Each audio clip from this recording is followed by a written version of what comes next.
Maswerteng hapon po mga ka-STL. Narito na po ang resulta ng STL Pampanga para sa araw na to, second draw, December 23, 2024. Araw ng Lunes. Naway ang mga natayaan nyo pong mga numero kanina ay manalo nawa ngayong hapong ito, 4 PM. Kaya kunin nyo na po ang inyong mga tickets. Narito na po ang resulta.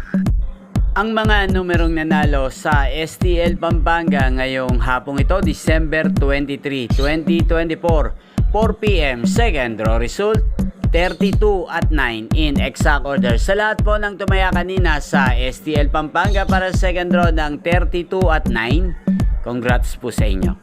At ngayong hapong ito sa STL Pampanga, atin pong i-shoutout si Ate Pipay. Ate Pipay ng Pampanga, shoutout po sa iyo. Naway isa ka po sa swertihin ngayong hapong ito sa STL Pampanga. At sa lahat po ng mga taga Pampanga dyan, shoutout po sa inyo. Naway nasa mabuti po kayong kalagayan. Inyo pong napanood ang resulta ng STL Pampanga sa channel na to, Roderick Hernandez TV. Magkita-kita pong muli tayo mamayang alas 8 ng gabi dito po sa channel na to.